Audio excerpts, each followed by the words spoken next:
This is the Lemon Twigs. This is Brian and Dario. You know, being a band formed by brothers, I'm curious about your musical diet when you were growing up. We both were pretty into the music that our parents showed us because they were always playing music in the house. And so the stuff that we really gravitated towards was the really fun 60s pop, like Dave Clark 5 and Herman's Hermits and the Monkees and the Beach Boys and the Beatles, of course. So that was kind of our initial musical diet. Then we kind of discovered like a little bit heavier stuff, um, like The Who and, well, I don't know, just other things like a little bit later than the 60s, we found out later um, by ourselves. So that was basically the early listening But habits. it's very unusual to have a band like Lemon Twigs with that 60 sound, that jangly sound. It really stood up between all the musical scene in 2025. hmm Do you feel you are the only one who are maybe doing this kind of music these days? I don't know. I mean, I think that maybe we're one of the only ones that do it with all the harmonies and the layering and stuff. But I think a lot of people draw from that songwriting style. Um, but I don't know. I like a lot of different bands that we know personally that are really good. In my opinion, Uni Boys, who is like Reza's band. Reza, who plays drums with us, that's his band. They're really good. Brower and Josephine Network. They're like some groups that are in New York that are Mhm. really good and write great melodic stuff. So they're out there. I think they're all in their different kind of worlds, though. Let's talk about harmonies. This is my theory. Science doesn't have nothing to do with my theory, but I see a pattern when you are listening to a band with brothers or sisters that hmm harmonized between them. There's something magic about it. Maybe it's something with growing up together and maybe singing together in the room. I don't know, but it's special. And I listen this kind of special harmonies in Lemon Twigs. Thank you. Well, we agree with that. I mean, especially we hear that in other people's music.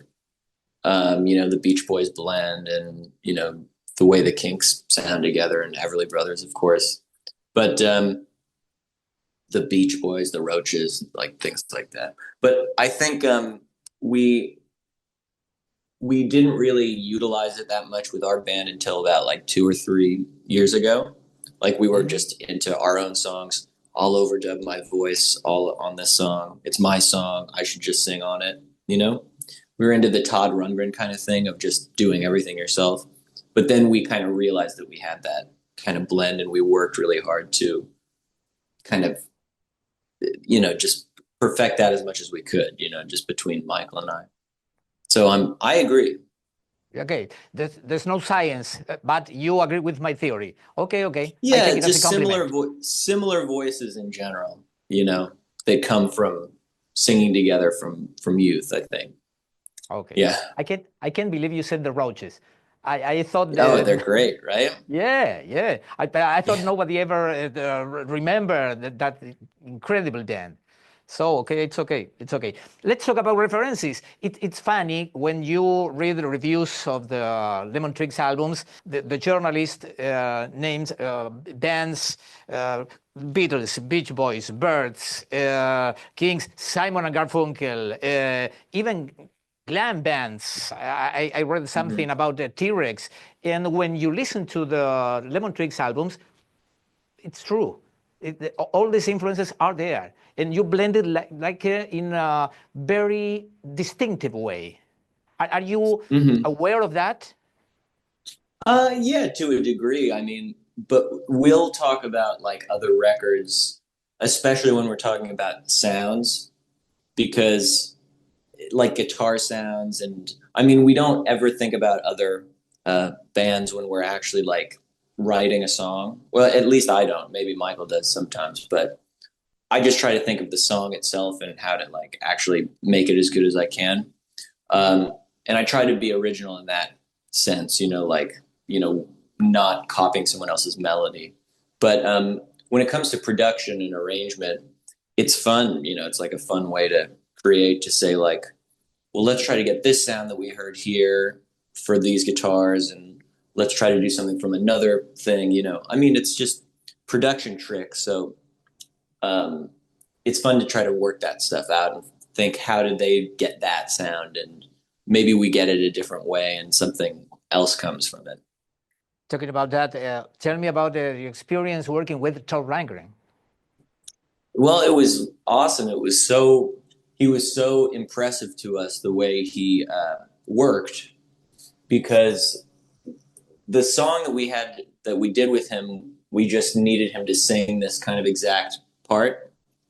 And he just picked it up so quickly. And it was just one or two takes, Mm-hmm.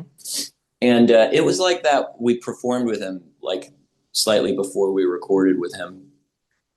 And it was the same thing, he needed nothing in his monitor, he just was so not fussy, which okay.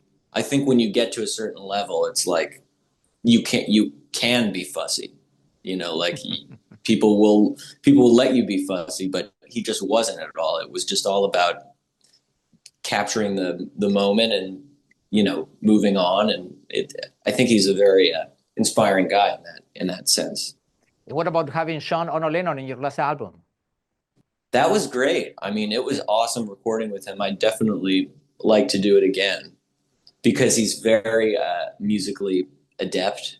Like, he has a great ear for harmony and melody. So, and he's just like a real, like, he knows like theory, and he's just a very talented musician. So, and his studio was great. So, and how did you connect with him? We connected. I think we met him around the time of our first album, so quite a long time ago. We were like playing at the same event. He was like DJing, and we were playing. And we talked about getting together then, but it never happened. And then we reached out to him to do a vocal for a record of our fathers that we were working on. And he agreed to it, and then he extended the invitation again. So we were like, okay, yeah, let's definitely go to your studio. By the way, I have a quote from the Spanish journalist that said, this is how the Beatles would sound if they were playing today. Do you agree with that? That's cool. I don't know. I really don't know, but I like the idea of that. So I don't know if I agree. I think it's impossible to know. Okay, but it's a good compliment. Yeah, definitely. I want to know if you were the one who said or defined your sound as Mercy Beach. It's a good phrase. I want to know if it's accurate. Michael, I think that Michael came up with it. But okay. I mean, because that was the stuff he's been like in love with like the early Beatles sound for a long time, obviously. But then, I don't know, he just thought it was cool, because it really was like certain songs like were really a combination of those two things. Just we were always adding like the layered Beach Boys harmonies on everything. How do you work these songs on stage? How does the Lemon Twigs sound live with the harmonies and the lane? How do you work? Well, it's we have to like transfer a lot of stuff to different instruments. So, I mean, I feel like I play the 12 string a lot, and that fills up a lot of the sound. But everybody in the band has to, learn how to sing while playing like pretty complicated stuff at certain times, because there's just a lot of vocal parts that, are like taking the place of strings, and keyboard parts taking the place of horns and stuff like that. So it's got like, you can hear everything that's going on because it's only 4 people on stage, but I don't think that we lose any of the arrangement of the song.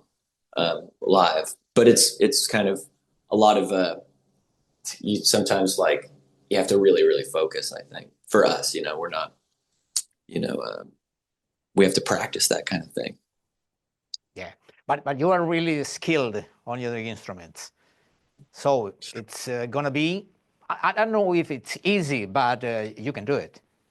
Yeah, we can do it at this point. It's like when we get into rehearsal and first work it out, we're like wondering if we it'll ever be natural. But then after, a lot of the songs we've been playing for about a year. So at this point, they're pretty dialed in. Brian released a solo album last year. Yeah, That's right. well, I think only a couple months ago, actually, maybe 3 months ago. Yeah. And how do you feel about it? It's it's a departure from the Lemon Twigs, system of work. It's different, but your brother worked with you in your solo Yeah, album, so exactly. I mean, it really was just taking some songs that we worked on together and putting them together and putting them out because we wanted with our next record to really start fresh. And I had some of these songs hanging around for years, but I still liked them. They didn't really have a place on the last record or the one before. But it was good. I mean, Michael really helped me a lot, and he directed the music video that we did. I mean, he was really involved, and it came out like on our own label that has both of our faces on the logo. So I felt good about it because it's like another Lemon Twigs production, but it's just my song. So it's good. It's like gives people who like us like more stuff to listen to, but it allows us also to just move on. So that's the way I wanted to release it rather than say I'm a solo artist now or anything like that. let's go back a little to the brother things. The history of music is full of stories about brothers who make beautiful music together and then fight. Yeah. And eventually one kills the other one. Yeah. The Gallagher and the Davies and the I don't know, there's tons of them. How do you relate to each other? Well, we definitely argue a lot, but it doesn't usually last very long. Um, it's usually arguing about the dumbest stuff possible. Um, but we haven't really like, I don't know. There haven't been a lot of times when we stayed mad at each other and weren't talking or anything like that. We're pretty, we're pretty easygoing compared to those other people that you mentioned, I think. Maybe I don't know them. So that's the fact that we really rely on each other musically, I think, is a good thing that unites us.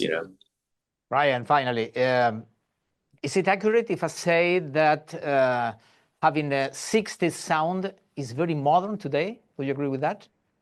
I kind of would because um, I think people really want, especially more than just like the sound and the textures of that time. I think they really want the kind of melodic and harmonic sense. Like they want like chord changes that might surprise them from time to time, but like still be able to sing along to the music and have it be like kind of a welcoming sound rather than like too complicated and you can't get into it. So yeah, I think people are really like getting into that, and also like the natural sound of those records is something that I think in this day and age people really have a hunger for. I think. I would say that it's not just the sound, it's the structure of the songs that Uh-huh. take you to the 60s. So yeah, I think that's a good thing. It's organic. Yeah, exactly. It's organic, and I feel like there's a lot of. It was such a short period of pop music, really, that there's a lot to build off of. Um, so I mean, I don't know. I think it's worth doing. Brian, Thank you for your time. Are you working in songs from the new album yet? Yeah, we're playing a few of them. And it's really nice because we get to practice them, and I think we're going to record a few after, them being worked out live, which we never get a chance to do. Brian, thank you for your time. Yeah, no problem. Thank you. Bye. Bye-bye.